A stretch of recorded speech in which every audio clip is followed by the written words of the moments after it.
Batanes galing sa salitang Ibatan na Batan. Ang salitang ito ay ang lokal na tawag ng mga Ibatan sa kanilang pangkat etniko. Ang mga tao rito ay mabait. Ang kultura ng mga taga-Batanes or mga Ibatan or ang tawag nila sa kanilang mga sarili ay isa sa mga pinakamatanda sa buong Pilipinas. Sinasabing ang mga ninuno ng mga Ibatan ay nanggaling sa Timog, Taiwan. So 3,500 years na ang nakaraan at ginawa nilang tulay ang Batanes upang makarating sa mga malalayong lugar tulad ng Indonesia at Micronesia. Ang kultura nila ay pareho rin sa kultura ng mga tribo sa Lanyo Island sa timog ng Taiwan. Dahil sa kanilang wika, ang Yami ay medyo hawig sa Ibatan. Isa pang tribo na ikinukumpara ang mga Ibatan ay sa mga isla ng Ryukyu na matatagpuan sa timog ng Japan. So, ngayon, ang kanilang kultura ay may halong banyaga na dahil sa pagkolonisa sa kanila ng mga Kastila na naghatid ng malaking impluensya sa kanilang wika, relihiyon, at mga tradisyon. So, ang kanilang wika, ang Ibatan ay katangi-tangi dahil sa kakaibang bokabularyo at pagkabigkas nito. Hindi katulad ng isang typical na wika ng Pilipinas, may mga similaridad naman ang Ibatan sa ibang mga wika sa Hilagang Luzon tulad ng Ilocano at Ibanag. Ang Ibatan ay may malalaking pagkakatulad sa isang wika sa timog ng Taiwan, ang Yami, na salita ng mga katutubong Lanyo. Sinasabi ng mga linguistiko na iisa ang pinanggalingan ng dalawang salita.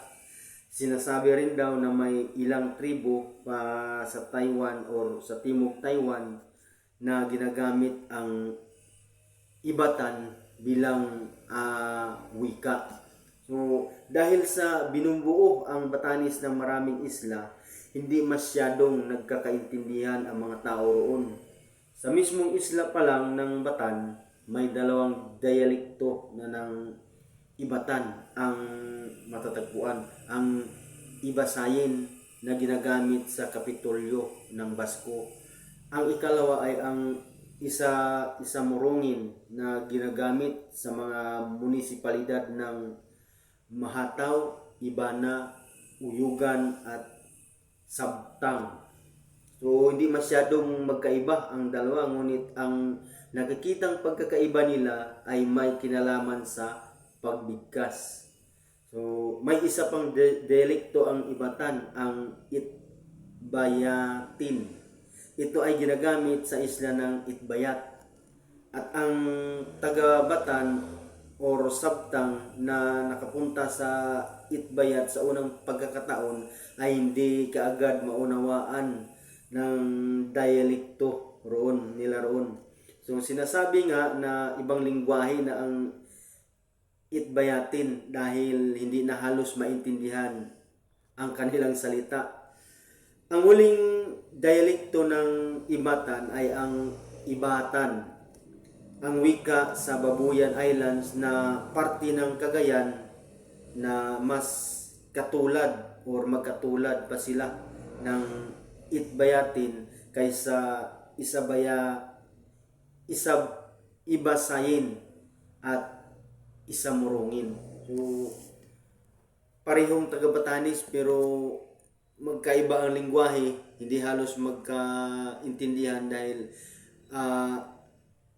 magkaiba ang ibig sabihin. Pero yung pagkabigkas, halos parehas lang ang tunog pero iba ang ibig sabihin.